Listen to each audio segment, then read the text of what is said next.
If you are struggling with depression, before you assume that everything is happening inside your mind, I want you to check 5 things. And number 4 is especially important because sometimes symptoms that look psychological can have a physical contributor. Number 1 is sleep. Ask yourself, am I actually sleeping enough? Your brain needs sleep for emotional regulation, attention, memory, and stress regulation. So therefore you have to pay attention to your sleep. For most adults, we are talking about approximately 7 to 9 hours per night. And here's the most important part. Depression can disrupt your sleep, but poor sleep can also make it harder for your brain to regulate your mood. So, and then here is where depression comes. So don't treat sleep as an afterthought. Treat it as part of your mental health foundation. Number 2, move. Do sport. And I want to give you an actual number. The World Health Organization recommends at least 150 minutes of moderate aerobic activity per week. That sounds like a lot. But if we divide 150 by 7 days a week, that's approximately 21 minutes per day. That's it. It's not much actually, right? 21 minutes. You can choose to walk fast, to cycle, to dance, go swimming, jog, jump rope that you can do anywhere. Choose something you'll actually do. And then add strength training at least twice per week. And this isn't only about wellness, and it's not only a wellness advice. In 2004, it was published a major analysis in the British Medical Journal where they examined 218 studies involving more than 14,000 people with depression. And walking or jogging, strength training, yoga, mixed aerobic exercise were all associated with reduction in depressive symptoms. So when your brain tells you, I don't feel like moving, remember that movement may be exactly one of the things your brain needs. So start small. I know it's heavy to start when you're depressed. Number 3, what are you feeding your brain? Because nutrition, right?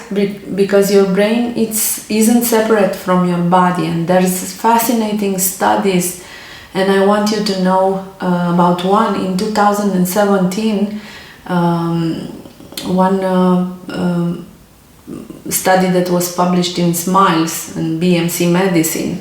They study adults with moderate to severe depression, and one group received structured dietary support. Another received social support. After 12 weeks, approximately 32% of the dietary group achieved remission compared with about 8% in the control group. Many participants were already receiving conventional treatment, so nutrition wasn't replacing treatment, okay? It was another piece of the puzzle, the nutrition. And then there's omega-3.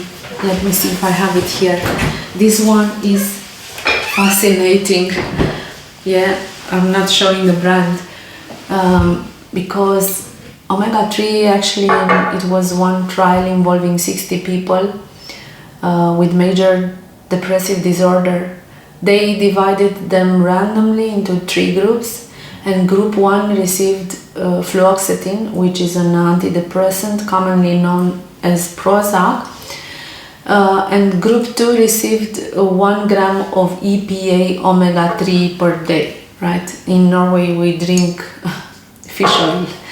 Group 3 received both, and after 8 weeks, approximately 50% responded to fluoxetine, 56% responded to EPA, and 81% responded to the combination of fluoxetine and EPA.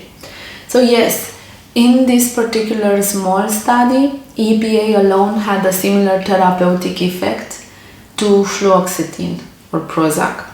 But don't misunderstand this. I'm not saying throw away your antidepressants and buy omega-3. No, you should talk to your doctor. Absolutely not. This was one small study, and the wider evidence is more mixed.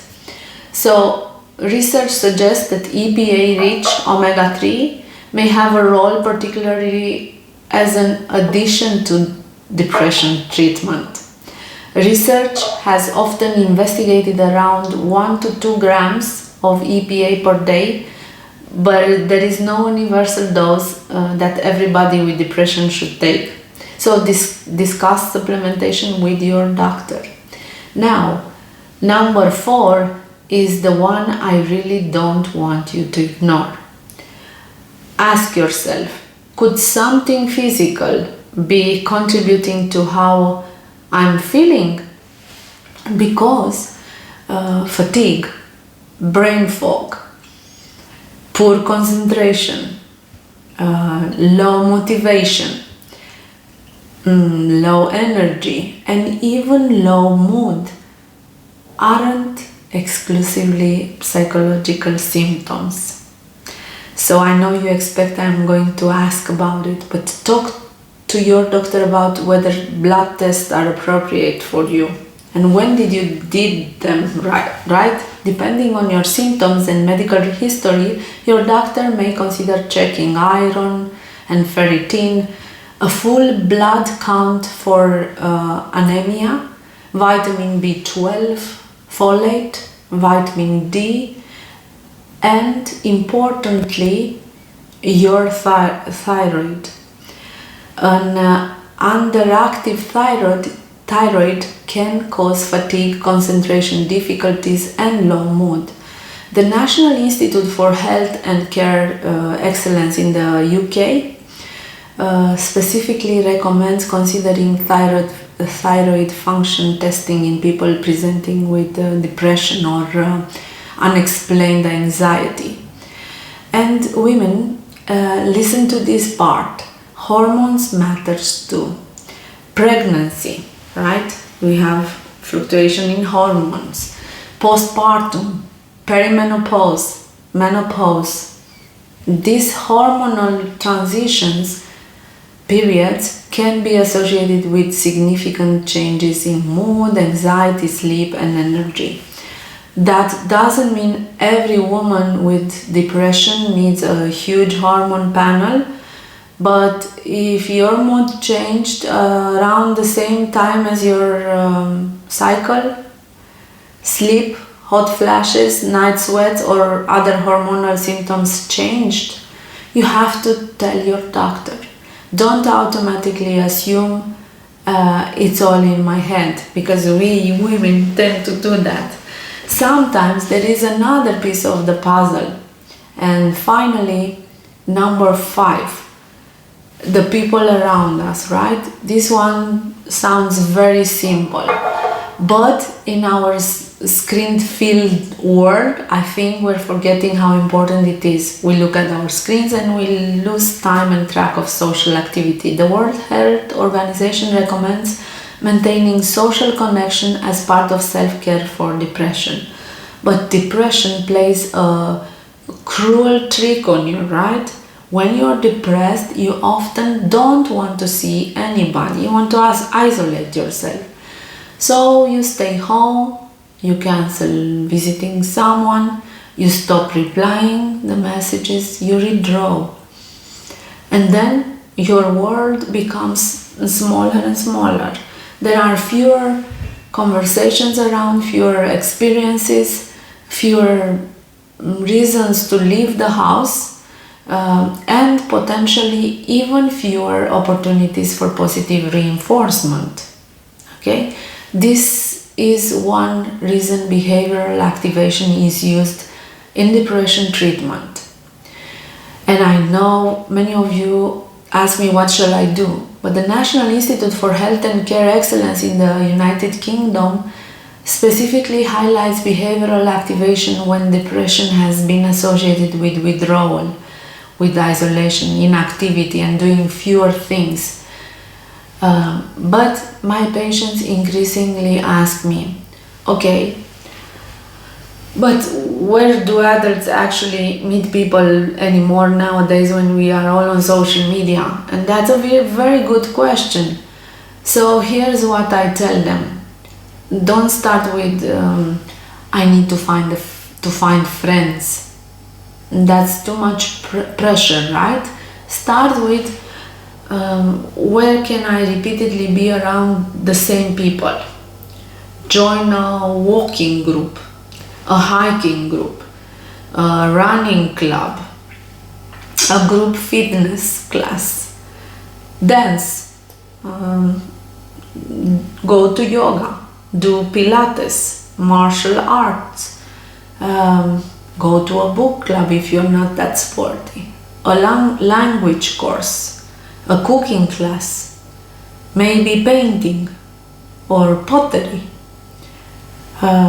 photography, or a choir, a parent group, a professional networking group. Maybe you want to volunteer at a charity or an animal shelter. Join a community or an organization. And if faith is meaning to you, become involved in a faith community. And here's something I really want you to try. Use your screen to get off your screen.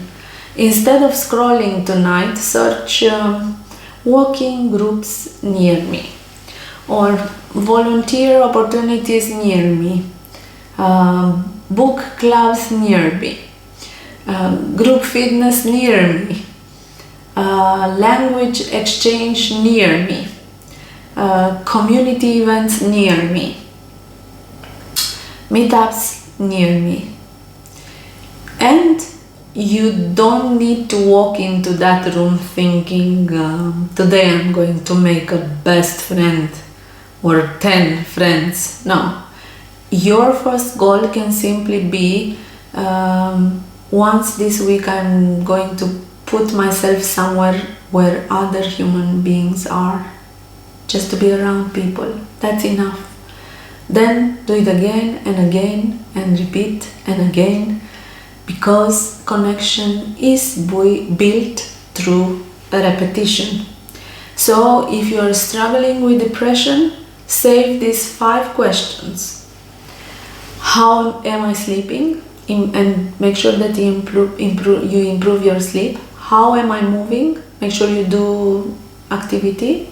How am I nourishing my brain and body? What do I eat? Could something physical or hormonal be contributing? Check your blood samples.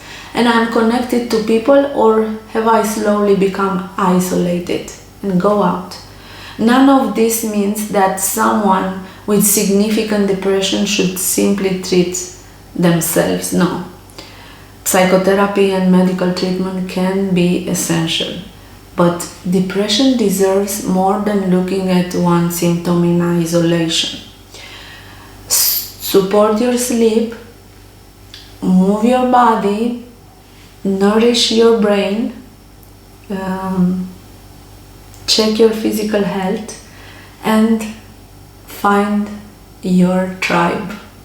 Because mental health isn't only about what's happening inside your mind. It's about the whole system. So please take care of yourself and reset, rewire, rebuild.